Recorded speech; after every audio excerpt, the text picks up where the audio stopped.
여러분 안녕하세요. 오늘은 정말 중요한 소식을 들고 왔습니다. 지금 미국 상원에서 논의되고 있는 한 법안이 2,460억 달러, 우리 돈으로 약 330조 원 규모의 스테이블 코인 시장을 완전히 뒤바꿀 수 있다는 건데요. 바로 지니어스 액트입니다. 이름은 천재처럼 멋있지만 사실 이 법안을 둘러싼 논란은 생각보다 훨씬 복잡합니다. 왜냐하면 이 법안 하나로 현재 시장 점유율을 62%를 차지하는 거대 공룡 테더가 무너질 수도 있고, 반대로 25%를 차지하는 서클이 대역전극을 쓸 수도 있거든요. 더 재밌는 건 이게 단순히 두 회사의 싸움이 아니라는 겁니다. 전통 금융권 vs 암호화폐 업계, 규제 vs 자유, 미국 vs 해외 기업, 여러 이해관계가 복잡하게 얽혀 있어요. 오늘 영상에서는 이 지니어스 액트가 정확히 뭔지, 왜 중요한지, 그리고 이게 우리에게 어떤 영향을 미칠지 완전히 파헤쳐 보겠습니다. 끝까지 집중해 주세요. 1부, 스테이블 코인. 도대체 왜 이렇게 커졌을까? 자, 먼저 기본부터 짚고 넘어가 볼까요? 스테이블 코인이 뭔지 모르시는 분들을 위해 간단히 설명드리면, 이건 비트코인처럼 가격이 롤러코스터 타는 게 아니라 미국 달러 같은 실제 화폐와 1대1로 가치가 고정된 암호화폐입니다. 예를 들어 제가 1달러를 내고 USDT나 USDC 같은 스테이블 코인을 사면 이 코인의 가치는 언제나 1달러를 유지하는 거죠. 어떻게 그게 가능하냐고요? 발행사들이 여러분이 넣은 돈만큼 실제 현금이나 미국 국채 같은 자산을 금고에 보관하고 있기 때문입니다. 이게 바로 담보의 개념이에요. 그런데 이 스테이블 코인 시장이 얼마나 성장했는지 아세요? 2020년에는 겨우 200억 달러였던 시장이 2025년 5월 기준으로 2,460억 달러로 폭발적으로 성장했습니다. 5년 만에 12배 이상 커진 거예요. 왜 이렇게 인기가 많을까요? 첫 번째 이유는 국경 간 송금입니다. 여러분이 미국에 있는 친구에게 돈을 보낸다고 생각해 보세요. 은행을 통하면 수수료도 비싸고 시간도 며칠씩 걸리죠. 그런데 스테이블 코인을 쓰면 몇 분 만에 훨씬 저렴한 비용으로 송금이 완료됩니다. 실제로 비자가 라틴 아메리카에서 스테이블 코인 결제 서비스를 시작했다는 사실 알고 계셨나요? 이게 바로 스테이블 코인이 더 이상 투기 자산이 아니라 실제 결제 수단으로 인정받고 있다는 증거입니다. 2부, 지니어스 액트, 넌 죽이냐? 자, 이제 본론으로 들어가 보겠습니다. 지니어스 액트의 정식 명칭은 Guiding and Establishing National Innovation for U.S. Stablecoins of 2025입니다. 이름만 들어도 야심차죠. 이 법안은 지금까지 사실상 무법지대였던 스테이블 코인 시장에 명확한 규칙을 만들겠다는 겁니다. 규제가 왜 필요해? 지금도 잘 되고 있잖아 라고 생각하실 수도 있는데, 문제는 지금 시장이 너무 불안정하다는 거예요. 2022년에 테라 USD라는 스테이블 코인이 완전히 붕괴되면서 수십조 원의 돈이 한순간에 증발한 사건 기억나시나요? 1달러와 연동되어 있어야 할 코인이 몇 센트까지 폭락하면서 수많은 투자자들이 큰 손실을 입었습니다. 바로 이런 참사를 막기 위해 명확한 규제가 필요하다는 게 지니어스 액트 지지자들의 주장입니다. 그런데 여기서 재밌는 점이요. 이 법안이 통과되면 가장 큰 타격을 받을 회사가 누군지 아세요? 바로 현재 시장의 62%를 장악하고 있는 테더입니다. 3부, 테더 vs 서클 운명의 대결. 자, 이제 가장 흥미진진한 부분입니다. 현재 스테이블 코인 시장은 사실상 두 거인의 전쟁터예요. 1번 코너, 테더, USDT. 시장 점유율 62%. 시장 가치 140억 달러. 본사 위치 엘살바도르. 2번 코너, 서클, USDC. 시장 점유율 25%. 시장 가치 610억 달러. 본사 위치 미국. 보시다시피 현재는 태도가 압도적으로 우세합니다. 거의 2배 이상 차이가 나죠. 그런데 지니어스 액트가 통과되면 이 판도가 완전히 뒤집힐 수 있습니다. 왜냐고요? 이 법안은 철저하게 미국 중심의 규제이기 때문입니다. 미국에 본사를 둔 회사들에게는 명확한 규칙이 생겨서 오히려 유리한데, 해외에 있는 회사들은 이 규제를 맞추기가 매우 어렵거든요. 루이지애나 주립대학의 델 라이트 교수는 이렇게 분석했습니다. 서클의 미래. 미국 기반 기업으로서 규제 준수를 강조해온 서클은 이 법안의 최대 수혜자가 될 것입니다. 법안 통과 시 신뢰도가 대폭 상승하고 기관 투자자들의 자금이 대거 유입되면서 시장 점유율을 크게 확대할 것입니다. 테더의 미래. 엘살바도르에 본사를 둔 테더는 새로운 규제 프레임워크를 준수하는데 상당한 어려움을 겪을 것입니다. 미국 시장에서 규제 압박에 직면하거나 규제를 준수하는 경쟁사 대비 입지가 약화될 가능성이 높습니다.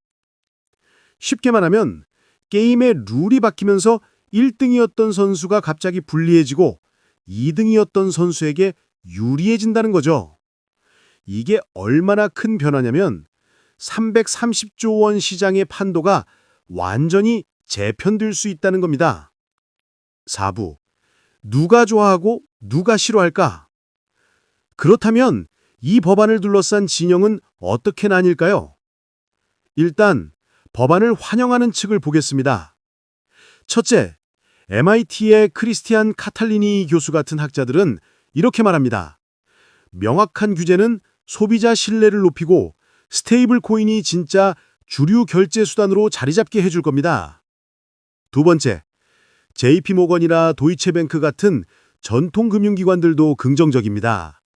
JP모건은 스테이블 코인은 이제 우리 곁에 머물 것이다 라고 했고, 도이체뱅크는 2025년 주류 채택의 정점에 있다고 분석했어요. 왜 이들이 좋아할까요? 간단합니다.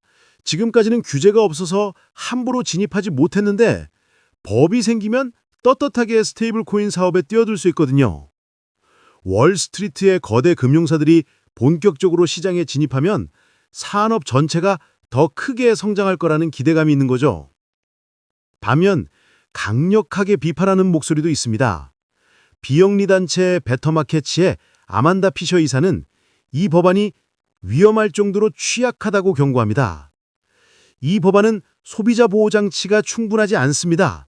만약 스테이블 코인 발행사가 파산하면 그 손실을 결국 납세자가 부담하게 될 겁니다.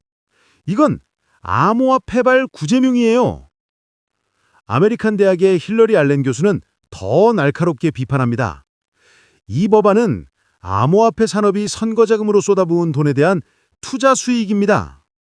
실제로 트럼프 가문과 연계된 월드 리버티 파이낸셜이라는 회사가 자체 스테이블 코인을 발행했다는 사실이 알려지면서 이 법안이 과연 순수하게 공익을 위한 것인지 이해상충 의혹이 제기되고 있습니다. 자, 그렇다면 규제만 있으면 모든 게 해결될까요? 안타깝게도 그렇지 않습니다. 스테이블 코인 자체가 가진 근본적인 위험은 여전히 남아 있어요. 가장 큰 위험이 바로 디패깅입니다. 무슨 뜻이냐면 1달러와 연동되어 있어야 할 스테이블 코인의 가치가 갑자기 깨지는 현상을 말합니다. 2022년의 테라 USD 사태를 잠깐 돌아볼까요? 테라는 알고리즘 기반 스테이블 코인이었어요. 실제 현금 담보 없이 복잡한 메커니즘으로 가격을 유지하려 했죠. 그런데 시장에 공포가 퍼지면서 사람들이 일제히 돈을 빼기 시작했고 순식간에 시스템이 붕괴했습니다. 1달러였던 테라는 몇 센트까지 폭락했고 수십조 원이 증발했어요. 아니, 테더나 서클은 실제 담보가 있잖아요. 맞습니다. 그런데 문제는 그 담보자산의 가치가 급락하면 똑같은 일이 벌어질 수 있다는 거예요.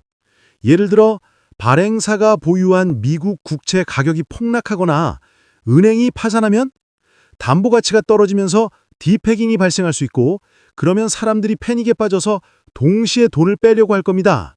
이게 바로 전통 금융의 뱅크런과 똑같은 현상이죠. 규제가 이런 근본적인 리스크까지 완벽하게 막을 수 있을까요? 솔직히 확신하기 어렵습니다. 6부, 우리에게 주는 교훈. 자, 여기까지 들으셨으면 머리가 좀 복잡하실 거예요. 정리해 드릴게요. 지니어스 액트의 긍정적 측면. 명확한 규제로 시장 신뢰 향상. 주류 금융기관들의 진입으로 시장 확대. 소비자 보호 강화. 스테이블 코인의 실제 결제 수단화 가속. 지니어스 액트의 우려 측면. 소비자 보호장치 부족 가능성. 정치적 이해관계 개입 의혹. 디패깅 등 근본적 리스크는 여전. 해외 기업, 특히 테더에 대한 과도한 압박. 그렇다면 우리는 어떻게 받아들여야 할까요? 세 가지 핵심 포인트를 기억하세요. 1. 규제는 양날의 검입니다. 규제가 있으면 안전해지지만 동시에 혁신이 위축될 수도 있습니다. 너무 강한 규제는 새로운 스타트업들의 진입을 막고 결국 대형 금융사들만 살아남게 만들 수 있어요. 2. 지리적 위치가 곧 경쟁력입니다. 이 법안은 명백하게 미국 기반 기업들에게 유리합니다. 글로벌 시장에서 미국의 규제가 사실상 표준이 될 가능성이 크고 이는 국제 금융 질서에도 큰 영향을 미칠 겁니다. 3. 투자자로서 리스크 관리가 필수입니다. 여러분이 만약 스테이블 코인을 보유하고 계시다면 발행사가 어떤 자산을 담보로 갖고 있는지, 규제를 잘 준수하고 있는지 반드시 확인하세요. 스테이블이라는 이름이 붙었다고 해서 100% 안전한 게 절대 아닙니다. 엔딩 멘트요. 자, 오늘 정말 긴 여정이었죠? 지니어스 액트는 단순한 법안이 아니에요. 이건 330조 원 시장의 미래를 결정하는 게임 체인저가 될 수 있어요. 테더와 서클의 대결, 전통금융과 암호화폐의 충돌, 규제와 자유의 줄다리기, 이 모든 드라마가 지금 우리 눈앞에서 펼쳐지고 있습니다. 제 개인적인 생각은 이래요. 규제 자체는 필요합니다. 하지만 균형이 중요해요. 너무 강하면 혁신이 죽고 너무 약하면 소비자가 다칩니다. 지니어스 액트가 과연 그 균형을 잘 맞췄는지는 시간이 지나봐야 알 수 있을 것 같아요. 한 가지는 확실합니다. 스테이블 코인은 이제 되돌릴 수 없는 흐름이에요. JP 모건이 말했듯이 스테이블 코인은 이제 우리 곁에 머물 거예요. 여러분은 이 법안에 대해 어떻게 생각하세요? 규제가 필요하다고 보시나요? 아니면 시장에 맡겨야 한다고 생각하시나요? 오늘 영상이 도움이 되셨다면 좋아요와 구독 부탁드리고요. 알림 설정까지 해주시면 앞으로도 이런 심층 분석 영상으로 찾아뵙겠습니다. 다음 영상에서 또 만나요.